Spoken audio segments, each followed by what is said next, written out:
Hello mga kamaestro! Welcome to Maestro Lamurok Milam Legitimate Page. Hiling nga maisinenda naman sa amin si Kuya Emilito. Na pala ay message therapist from La Union. Hilig niya talaga ang manggamot-gamot at manghilot-hilot. Yan na nga si tatay hindi makalakad. Maga nga pala ang kanyang tuhod at parang lagi daw may nakadagan sa kanya. Kaya naman tinawag nila si Kuya Emilito. Dito naman ang ginawa ni Kuya Emilito. Na-detect nga niya na merong karga si tatay. So gagamitin niya ngayon ang Saint Benedict na mula kay Maestro Lamurok Milam. Tara, ating panoodin kung ano ang mangyayari. Nakikita nyo nga, pinahawak na nga ni Kuya Emilito ang Saint Benedict. Hindi nga pala siya mahilig mag-aral-aral mga orasyon. Dami na nga pala siyang natulungan gamit ang Saint Benedict ni Maestro. Malakas kasi ang faith niya kay Lord. Kaya bawat hinihilot niya, pinagdadasal niya. Dahil naniniwala siya na ang Diyos ang nagpapagaling. Hindi nga po pala yung Saint Benedict namin with 7 cross. Ito nga po pala ay spiritual protection. It's sa mga evil eyes, witchcraft, at sa mga kulam. Pakaganda po talaga ng Saint Benedict namin kasi marami na po ang gumamit ito. At marami na rin siyang natulungan ng mga bumili sa amin. Nasa paniniwala niyo na lang po talaga ang mga medalyon. Kita niyo naman po, maganda talaga yung pagkakagawa niya. Malaking bagay kung meron kang Saint Benedict na galing kay Maestro. Lifetime niyo naman po siyang magagamit. Nga pala ito sa magandang medalyon. Lalo na kung marami sa inyo ang sakitin. Takaw balis at takaw bati. Sabi nga po nila, nasa paniniwala niyo na lang po yan. Nga rin po ang madalas bilhin sa amin. Minsan nga po nagkakaubusan. Dahil nga daw po nakatulong po sa kanila. Kami nga po sa mga nakagamit, inirekomenda kami sa kanilang mga kaibigan at kakilala. Dahil nga daw po ito ay may malaking naitulong sa kanila.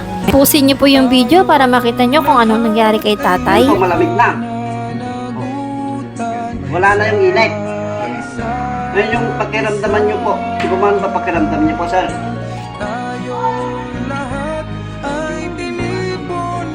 At least gumano na.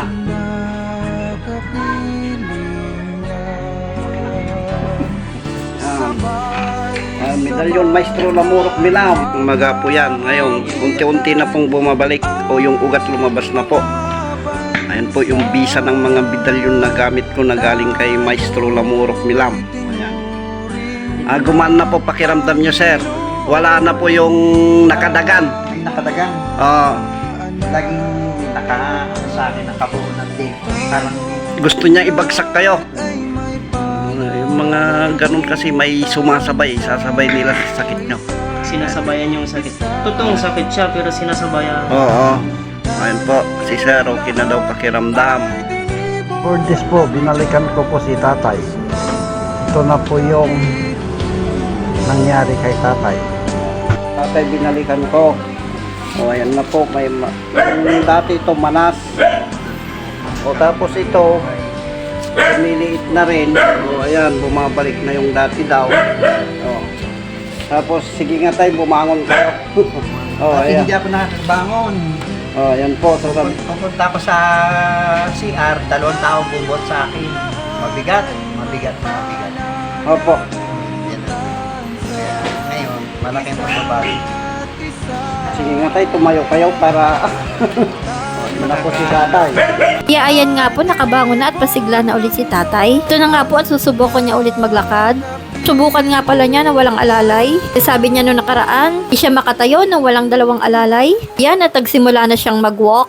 Ka-amaze naman dahil nakatayo na siya mag-isa. Ang kailan lang, andun lang siya nakahiga. Parang amazing talaga si Saint Benedict sa mga may sakit. Ganga niya na tuhod at matas na paa na wala na din. Parang nagdahilan nga lang si tatay. Nga at parang hindi makapaniwala. Talaga yung ginhawang dala ni Saint Benedict. Kasi nga sa mga mukha ni tatay, ang galak at tuwa. Malaking bagay nga naman na nakakapaglakad ka mag-isa at hindi na inaalalayan pa. To God be the glory and more power. Palapit nga pala kayo sa La Union. Pwede niyo pong i-visit si Kuya Emilito Laureta.